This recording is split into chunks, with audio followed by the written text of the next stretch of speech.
Hello student, आज हम इस वीडियो में हिंदी व्याकरण का एक मोस्ट इम्पॉर्टेंट वीडियो लेकर आए हैं जिसमें हम आप लोगों को रस, छंद और अलंकार के बारे में बताएंगे। बोर्ड पेपर में कैसे ये क्वेश्चन पूछे जाते हैं चलिए मैं आपको दिखा देता हूँ।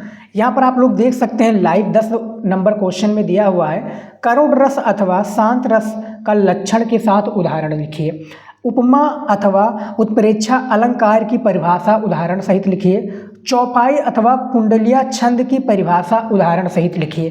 तो ये दो नंबर का पूछा जाता है, अथवा करके पूछा जाता है स्टूडेंट, चाहे आप करुण रस का लिखिए या शांत रस का लिखिए। इसमें उपमा का कीजिए या उत्प्रेक्षा अलंकार, चौपाई अथवा कुंडलिया यानी करुण रस या रस छंद अलंकार, ये 3 मोस्ट इंपॉर्टेंट टॉपिक हर वर्ष आपके बोर्ड एग्जाम में पूछा जाता है। ऐसा कोई वर्ष नहीं है जिसमें ये 3 मोस्ट इंपॉर्टेंट टॉपिक जो है रस छंद अलंकार ना पूछा जाए। तो आज हम इस वीडियो में जो 3 इंपॉर्टेंट टॉपिक है एक ही वीडियो में कंप्लीट करने वाले हैं। ऐसा तरीका आपको नहीं बताएगा, सबसे आसान तरीका बताऊंगा जिससे आपका 6 नंबर पक्का हो जाएगा। 2 नंबर का ये बोर्ड एग्जाम में आपका पूछा जाता है रस छंद अलंकार, ठीक है। 1 नंबर परिभाषा का और 1 नंबर उदाहरण का दिया जाता है। यहाँ पर देखिए कौन कौन से रस, अलंकार और छंद इंपॉर्टेंट है, हम बात कर लेते हैं। देखिए महत्वपूर्ण रस में बात किया जाए तो करुण रस आपका इंपॉर्टेंट है, वीर रस आपका इंपॉर्टेंट है और हास्य रस इंपॉर्टेंट है। रस में ये बोर्ड एग्जाम में हर वर्ष पूछा जाता है, इसको आपको तैयार करना है और इस वीडियो में भी मैं आपको बताऊंगा। महत्वपूर्ण अलंकार में मैं बात करूं तो आपका रूपक अलंकार, दूसरा है श्लेष अलंकार, तीसरा है उत्प्रेक्षा अलंकार और चौथा है अनुप्रास अलंकार। उत्प्रेक्षा अलंकार को आप लोग देख सकते हैं बोर्ड एग्जाम के पेपर में भी पूछा गया है, ठीक है। ये अलंकार आपका बोर्ड एग्जाम में हो गया। महत्वपूर्ण छंद की बात किया जाए तो आपका रोला छंद, दोहा छंद, चौपाई छंद और सोरठा। तो यहाँ पर देख सकते हैं चौपाई पूछा गया है, तो ऐसे ही आपकी बोर्ड एग्जाम में पूछा जाएगा और आपको 2 नंबर दिलाकर जाएगा। अब देखिए रस कौन कौन सा इंपॉर्टेंट है, जैसे कि मैंने आपको बताया था करुण रस, वीर रस, हास्य रस इंपॉर्टेंट है। तो इसमें मैं करुण रस का आपको परिभाषा और उदाहरण बताऊंगा। 1 नंबर परिभाषा का, 1 नंबर उदाहरण का, 2 नंबर कंप्लीट कर दूंगा इस वीडियो में। देखिए करुण रस का परिभाषा देखिए, इसका स्थायी भाव शोक है। शोक नामक स्थायी भाव, शोक नामक क्या है, स्थायी भाव विभाव, अनुभाव एवं संचारी भाव में संयोग करता है, तब करुण रस की निष्पत्ति होती है। भैया क्या करता है, करुण रस की निष्पत्ति होती है, इसका क्या है, शोक करता है। यहाँ पर देखिए कि विभाव, अनुभाव एवं संचारी भावों में संयोग करता है, ठीक है, तब करुण रस की निष्पत्ति होती है।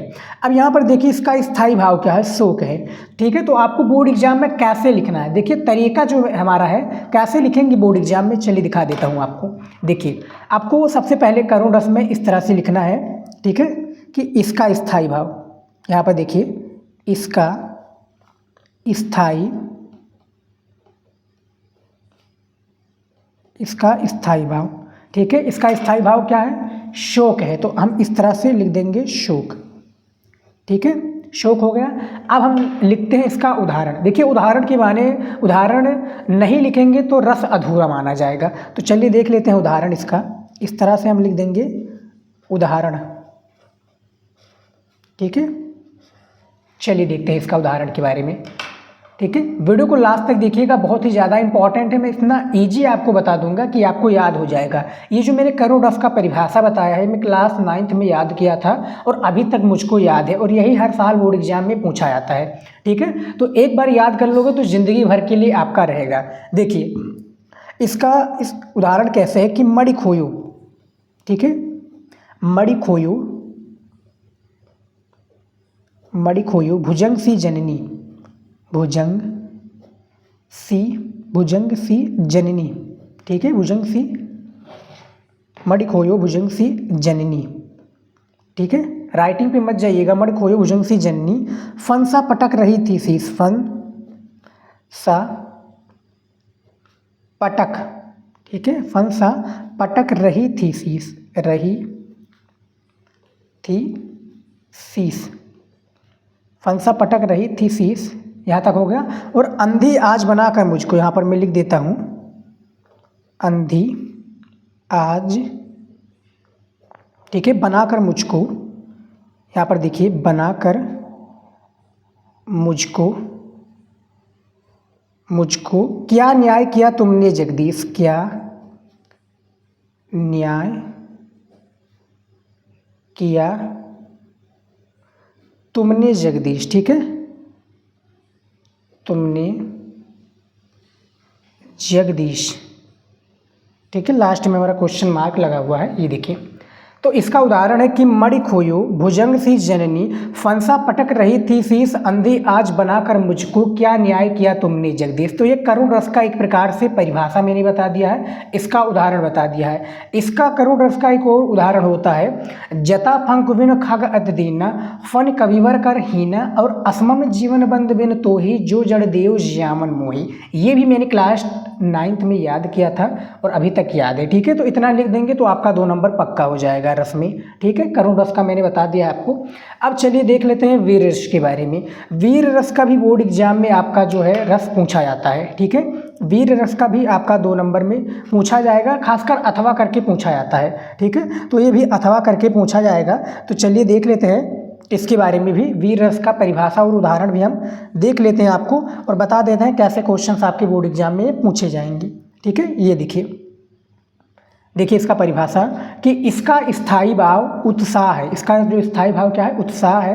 शस्त्रों की उन्नति और दीनों पर अत्याचार, शस्त्रों की उन्नति तथा यहाँ पर देखिए दीनों पर अत्याचार या धर्म की दुर्गति को मिटाने जैसे किसी विकट या दुष्कर कार्य को करने का जो उत्साह मन में उमड़ता है, वही वीर रस की सिद्धि होती है। यानी यहाँ पर देखिए क्या पूछा गया है, यहाँ पर आप सबसे पहले परिभाषा को देखिए, ठीक है। कितना प्यारा परिभाषा है कि इसका स्थायी भाव क्या है, उत्साह। ये तो हमें कंपल्सरी लिखना।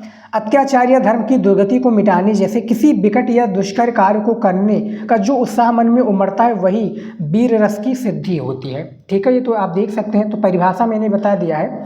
अब देखिए जो हमारा तरीका था भैया कि कोई नहीं बताएगा तरीका, ये देखिए यहाँ पर भी आपको वही करना है कि इसका स्थायी भाव लिख देना है, ताकि एग्जामिनर को पता चल जाए कि बच्चे को तरीका मालूम है कि किस तरह से लिखा जाता है रस छंद अलंकार को। तो इसका स्थायी भाव, ठीक है, इस तरह से लिख देंगे। इसका स्थायी भाव का है उत्साह है, ठीक है, उत्साह, ठीक है। यहाँ पर मैंने रेड पेन का प्रयोग किया, लेकिन बोर्ड एग्जाम में मत कीजिएगा, ठीक है। मैं कॉपी वाली वीडियो में आपको बता दूंगा। अब यहाँ पर हमें क्या करना है भैया, यहाँ पर हमें उदाहरण लिखना है, ठीक है। जिस तरह से मैंने करुण रस का उदाहरण दिया है, सेम इसी प्रकार से आपको इसका भी वीर रस का भी उदाहरण देना होगा, जो उदाहरण इसका होगा। तो चलिए इसका उदाहरण हम लिख देते हैं। देखिए अमत वीर पुत्र हो, देखिए, ठीक है, अमत्य वीर, मैं लिख देता हूँ स्टूडेंट, अमत्य वीर पुत्र हो, पुत्र हो। फिर देखिए दृढ़ प्रतिज्ञ सोच लो, दृढ़ प्रतिज्ञ सोच लो, ठीक है। ये हो गया उदाहरण में कि अमत वीर पुत्र हो, दृढ़ प्रतिज्ञ सोच लो। और यहाँ पर देखिए इस तरह से प्रस्थ, ठीक है, प्रयस्त्र पुण्य, प्रयस्त्र पुण्य पंथ है, पंथ है, ठीक है। बढ़े चलो, बढ़े चलो, बढ़े चलो, ठीक है, और बढ़े चलो। तो ये इसका उदाहरण है कि अमत वीर पुत्र हो, दृढ़ प्रतिज्ञ सोच लो, प्रस्थ पूर्ण पंथ है, बढ़े चलो, बढ़े चलो। तो ये इसका उदाहरण हो गया, जैसा कि आप लोग यहाँ पर बाकायदा देख सकते हैं। वीर रस का परिभाषा मैंने बता दिया है और उदाहरण आप लोग इस तरह से लिख देंगे बोर्ड एग्जाम में, तो आपका 2 नंबर स्टूडेंट बिल्कुल पक्का हो जाएगा, ठीक है। और ये मैंने आपको 3 आपको रस में बताए थे, करुण रस, वीर रस, हास रस, ठीक है। तो ऐसे ही आप लोगों को परिभाषा और उदाहरण लिखना है और अपना 2 नंबर को प्राप्त करना। एग्जाम में अलंकार भी काफ़ी पूछे जाते हैं। अलंकार में क्या होता है ना, देखिए अलंकार में आपका पूछा जाएगा क्या, किस तरह से क्वेश्चन पूछा जाएगा अलंकार में, कि अलंकार 2 नंबर का होता है ना, इसमें रूपक अलंकार, श्लेष, उत्प्रेक्षा और अनुप्रास अलंकार आपके बोर्ड एग्जाम में पूछे जाते हैं, ठीक है। तो सबसे पहले हम क्या करेंगे, यहाँ पर देखिए रूपक अलंकार का परिभाषा देखेंगे। तो देखिए कक्षा 12 हिंदी 2 नंबर पक्का कर देने वाला एक मोस्ट इंपॉर्टेंट है अलंकार का। इसमें मैं 2 अलंकार बताऊंगा आपको, रूपक अलंकार और क्या है अनुप्रियास अलंकार। इन दोनों का परिभाषा बताऊंगा। देखिए सबसे पहला है रूपक अलंकार। रूपक अलंकार में देखिए कि जहां उपमेय और उपमान में काल्पनिक आभेद आरोपित किया जाए वहां रूपक अलंकार होता है। देखिए कितना सिंपल है इसका परिभाषा कि जहां उपमेय और उपमान में क्या है काल्पनिक आभेद कोई आरोपित किया जा रहा है वहीं पर रूपक अलंकार होता है। ठीक है, ये 2 नंबर का आपका क्वेश्चन है, हिंदी का क्वेश्चन है रूपक अलंकार में। ठीक है, अब इसका उदाहरण देखिए, उदाहरण के ही रूप में हम समझ पाएंगे तभी हम सारी चीज़ों को कर पाएंगे। देखिए उदाहरण देखिए क्या है, देखिए कि गिरा अनिल मुख पंकज रोकी। ठीक है, गिरा अनिल मुख पंकज रोकी और प्रकट न लाज निशा अवलोकी, प्रकट न लाज निशा अवलोकी। ठीक है, तो ये एक रूपक अलंकार का परिभाषा हो गया। और एक और है परिभाषा है उदाहरण, एक और है हमारी तरफ से कि उदती उदती उदयगिरी, उदती उदयगिरी मंच पर रघुवर बाल पतंग।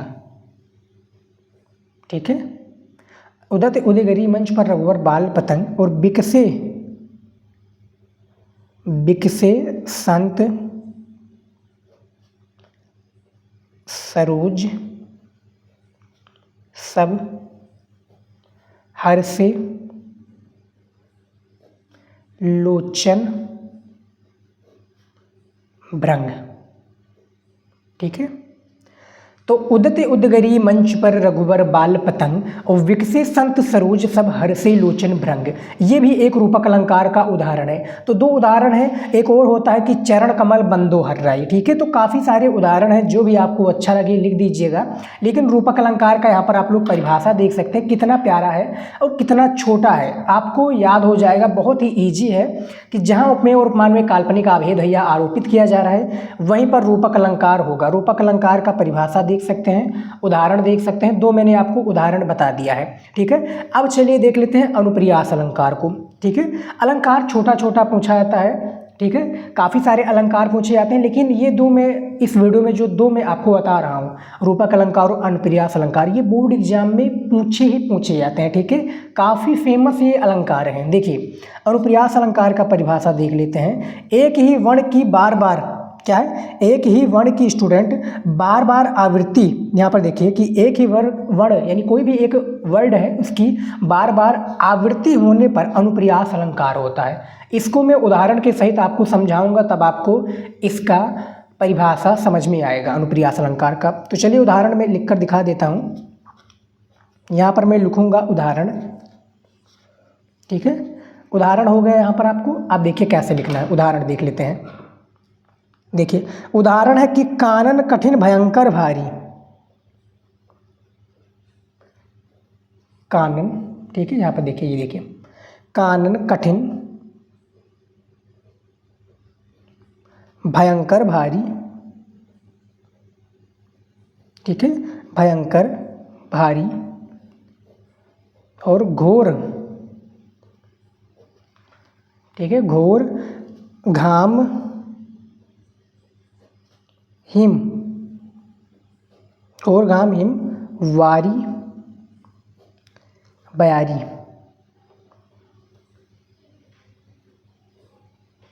ठीक है, उदाहरण है कि कानन कठिन भयंकर भारी घोर घाम हिम वारी बयारी। ये अनुप्रियास अलंकार का परिभाषा उदाहरण है। इतना आप लोग लिख देंगे, 2 नंबर आपका बिल्कुल पक्का हो जाएगा, चाहे रूपक अलंकार का या अनुप्रियास अलंकार का। जैसे कि मैंने आपको दिखाया था कि बोर्ड एग्जाम में अथवा करके 2 पूछे जाते हैं, लेकिन करना आपको केवल एक ही है। ठीक है, जिसमें आपको परिभाषा देना रहेगा और जिसमें आपको उदाहरण देना रहेगा। एक एक नंबर आपको परिभाषा उदाहरण देकर 2 नंबर कंप्लीट हो जाएगा। ठीक है, तो यहाँ पर आप देख सकते हैं अनुप्रियास अलंकार का मैंने परिभाषा और उदाहरण आपको बता दिया है। ठीक है, और रूपक अलंकार का भी मैंने आपको परिभाषा उदाहरण बता दिया है। ठीक है, मैंने सिर्फ दो ही इसमें बता रहा हूँ और रूपक अलंकार और अनुप्रियास अलंकार को बता दिया है। अब चलिए देखते हैं नेक्स्ट टॉपिक जो है हमारा छंद। ठीक है, छंद में काफ़ी प्रॉब्लम्स आप लोगों का क्रिएट होता है ना, तो छंद देख लोगे आपका जो डाउट है वो क्लियर हो जाएगा। चलिए देख लेते हैं। कक्षा 12 हिंदी ठीक है। कक्षा 12 हिंदी 2 नंबर पक्का कर देने वाला एक मोस्ट इम्पॉर्टेंट वीडियो है। सोरठा छंद के बारे में इस वीडियो में हम आपको बताएंगे। किसमें? सोरठा छंद के बारे में। इसमें मैंने 2 छंद को इंक्लूड किया है, एक आपका चौपाई छंद और एक आपका सोरठा छंद, ठीक है। इसमें मात्रा लगाकर आपको परिभाषा और उदाहरण देना होता है। देखिए, परिभाषा आप लिखेंगे, जब तक आप उदाहरण नहीं देंगे आपको परिभाषा समझ में आने वाला नहीं है छंद में, ठीक है। तो चलिए दिखा देता हूँ इसका परिभाषा। देखिए, सोरठा छंद का परिभाषा देख लीजिए, बोर्ड एग्जाम में ये भी पूछे जाते हैं। और मैंने रोला छंद, दोहा, चौपाई और सोरठा, तो इस वीडियो में सिर्फ सोरठा और चौपाई के बारे में मैं बताऊंगा। तो देखिए, सबसे पहला है कि जिस सोरठा छंद का है कि जिस छंद के पहले और तीसरे चरण में 11 तथा दूसरे और चौथे चरण में 13 मात्राएं होती हैं उसे सोरठा कहते हैं। ये दोहे का उल्टा होता है, यानी यहाँ पर 11 है लेकिन दोहे में 13 तथा दूसरे और चौथे चरण में 11 मात्राएं होती हैं, ठीक है। 11 तीसरे चरण में, पहले और तीसरे चरण में 11, लेकिन दोहे में पहले और तीसरे चरण में 13 होती हैं, ठीक है। इसका अपोजिट, सोरठा का अपोजिट दोहा होता है, ठीक है। तो यहाँ पर इसको मैंने परिभाषा तो बता दिया है, लेकिन जैसा कि मैंने बताया स्टूडेंट, जब तक आप लोग इसका क्या नहीं देखेंगे, इसका आप लोग उदाहरण नहीं देखेंगे, मात्रा लगाएंगे, देखेंगे नहीं, तब तक आपको समझ में नहीं आने वाला है। तो चलिए मैं दिखा देता हूँ। देखिए, उदाहरण क्या पूछा गया है, उदाहरण देखिए। उदाहरण है कि जे ही सुमिरत सिद्ध होई गणनायक करिवर बंदन, ठीक है। जे ही सुमिरत सिद्ध होई गणनायक कविवर वंदन ओ करहु अनुग्रह, आप देखिए, करहु अनुग्रह सोई बुद्ध रास शुभ गुण सदन। अब देखिए इसमें क्या बताया गया, मैं आपको थोड़ा समझा दूं कि देखिए, पहले और तीसरे चरण में 11 मात्राएं होती हैं। तो ये आपका पहला चरण है, ये देखिए, ये आपका जो है पहला चरण है, ठीक है। ये आपका तीसरा चरण है, ठीक है। ये आपका तीसरा चरण है। तो पहला, तीसरा, दूसरा, चौथा, ठीक है। ये दूसरा आपका माना जाएगा और ये चौथा माना जाएगा। समझ में आ गया इतना आपको? अब यहाँ पर देखिए कि पहले और तीसरे चरण में 11 मात्राएं, यानी इसमें और इसमें 11 मात्राएं होनी चाहिए कॉमा के अंदर। तो चलिए मैं दिखा देता हूँ आपको। 1 2 3 4 5 6, ठीक है, 7 8 9, और ये जो एस करके ये सिंबल दिया हुआ है ये 2 माना जाएगा, ठीक है, 2 माना जाता है। तो देखिए 2 1 3 4 5 6 7 8 9 10 11, ठीक है। तो 11 इसमें कंप्लीट हो गए। अब इसमें देख लेते हैं। देखिए 1 2 3, ठीक है, 3 4 5 6 7 8 9 10, ठीक है। यहाँ पर देखिए गलत हो गया, यहाँ तक हमें बताना था, ठीक है। तो इसमें भी हमें क्या है, 11 देखना है कि 11 मात्राएं हैं कि नहीं है। देखिए 2 2 4 5 6 7 8 9 10 11, ठीक है। तो इसमें भी 11 कंप्लीट है। तो यानी पहले और तीसरे चरण में 11 मात्राएं हैं, ठीक है। अब उसके बाद में देखिए कि दूसरे और चौथे चरण में 13 मात्राएं होती हैं, ठीक है। यहाँ पर देखिए ये भैया हमारा आ जाता है, इसमें 13 मात्राएं होनी चाहिए। 1 2 3 4, ठीक है, 5 6 7 8 9 10 11, 11 2 13, इसमें भी 13 कंप्लीट हो चुका है। अब यहाँ से हमें देखना भैया 13 मात्राएं हैं। 2 2 4 5 6 7 8 9 10 11 12 13, ठीक है। तो पहले और तीसरे चरण में 11 मात्राएं और दूसरे और चौथे चरण में 13 मात्राएं होती हैं। दोहे का यही उल्टा हो जाता है। दोहे का उल्टा यानी पहले और तीसरे चरण में 13 और दूसरे और चौथे चरण में 11 मात्राएं दोहा में होता है, ठीक है। तो ये आपको समझ में आ गया सोरठा छंद के बारे में। इसका मात्रा कैसे लगाया जाता है मैंने बता दिया है। अब चलिए देख लेते हैं चौपाई छंद के बारे में, ठीक है। चौपाई के बारे में बोर्ड एग्जाम में ये भी पूछा जाता है। मैंने आपको दिखा दूँ, ये देखिए पेपर में ये आपका इस तरह से पूछा जाएगा कि चौपाई अथवा कुंडलिया छंद की परिभाषा उदाहरण सहित लिखिए। तो अथवा लगा है तो आपको चौपाई का बता देना है, आपको आता होगा, इस वीडियो में आपको आ जाएगा। देखिए यहाँ पर देखिए दूसरा है चौपाई छंद। चौपाई छंद में 4 चरण होते हैं। इसके प्रत्येक चरण में 16 मात्राएं तथा अंत में 2 गुरु वर्ण होते हैं। यहाँ पर वर्णन मैंने लिख दिया है, ये 2 गुरु वर्ण होते हैं। अब 2 गुरु वर्ण क्या होता है मैं आपको समझाऊंगा। देखिए उदाहरण मैंने पहले लिख दिया था, इसका मात्रा लगाना है और मैं मात्रा लगाकर आपको समझाऊंगा, ठीक है। देखिए शिशु सब राम प्रेम बस जाने प्रीत समेत निकेत बखाने, ठीक है। और यहाँ पर देखिए निज निज रुचि सब, निज निज, यहाँ पर देखिए क्या पूछा गया है कि निज निज रुचि सब ले बुलाई सहित स्नेह राम दुई भाई। ये हो गया। अब यहाँ पर क्या पूछा गया है, परिभाषा के साथ में मैं आपको इसका मात्रा लगाना सिखाऊंगा, ठीक है।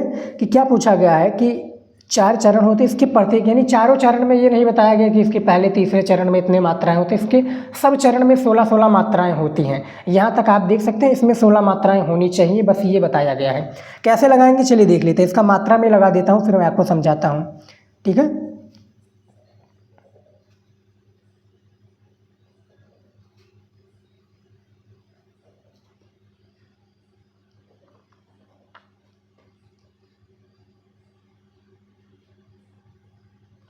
ठीक है, यहाँ तक हो गया, ये हो गया। अब इसमें 16 मात्राएं आप लोग गिन लीजिए तौलिक तक, उसके बाद में देखिए इसमें भी मैं लगा देता हूँ मात्रा, ठीक है। बहुत ध्यान से लगाइएगा इस मात्रा में, क्योंकि बोर्ड एग्जाम में इसी मात्रा का आपको नंबर दिया जाता है, ठीक है, इसी मात्रा के लिए।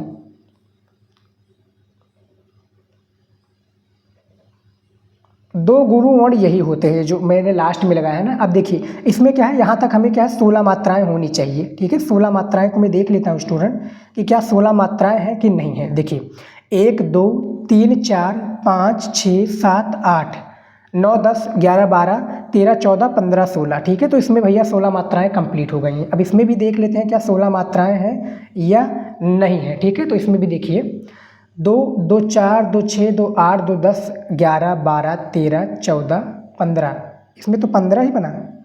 देखिए 15 कैसे बन गया यार, देखिए 2 2 4 2 6 2 8 2 10 11 12 13 14 15 16, हाँ इसमें भी 16 है, ठीक है। इसमें भी आपका 16 मात्राएं हो गई हैं। अब देखिए जो दो गुरु यहाँ पे देखिए कि अंत में 2 गुरु वर्ण होते हैं, तो यही 2 गुरु हैं। ये देखिए लास्ट में ये जो 2 एस वाला सिंबल बनना ही बनना है, ठीक है। चलिए देखते हैं। अब इसमें देखिए कि निज निज रुचि सब ले ही बुलाई, यहाँ तक हमें लगाना है, तो इसका भी मात्रा लगा देते हैं।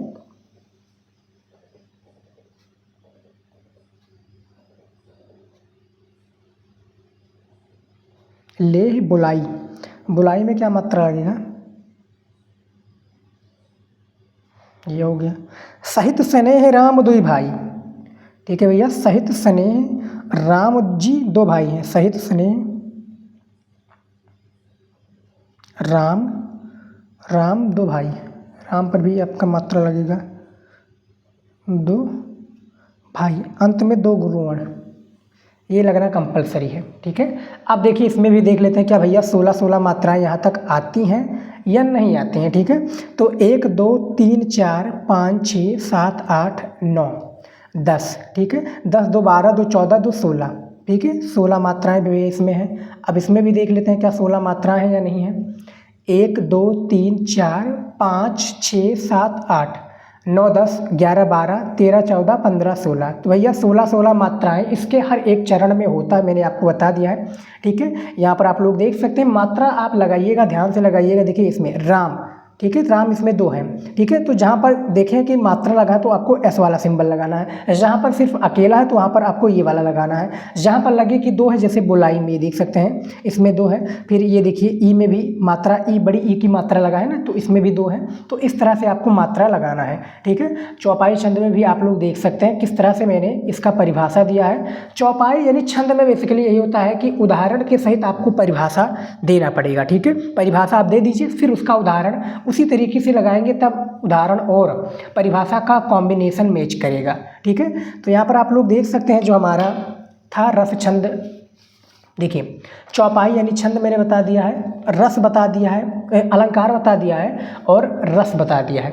तो ये जो हमारा 3 मोस्ट इंपॉर्टेंट टॉपिक था, एक ही वीडियो में मैंने आपको बता दिया है स्टूडेंट। ऐसा तरीका मैंने बताया है आपको रस छंद अलंकार का, आपको बहुत ही इजी तरीका याद करने का। 6 नंबर आज के इस वीडियो को आप लोगों ने अच्छे से देखा है तो कंप्लीट हो जाएगा, ठीक है। मैंने सारी चीज़ों के बारे में बता दिया है। तो आई होप कि आज का वीडियो आपको अच्छा लगा है, तो अच्छा लगा तो शेयर जरूर कीजिएगा। मिलते हैं नेक्स्ट वीडियो में नए टॉपिक के साथ। जय हिंद।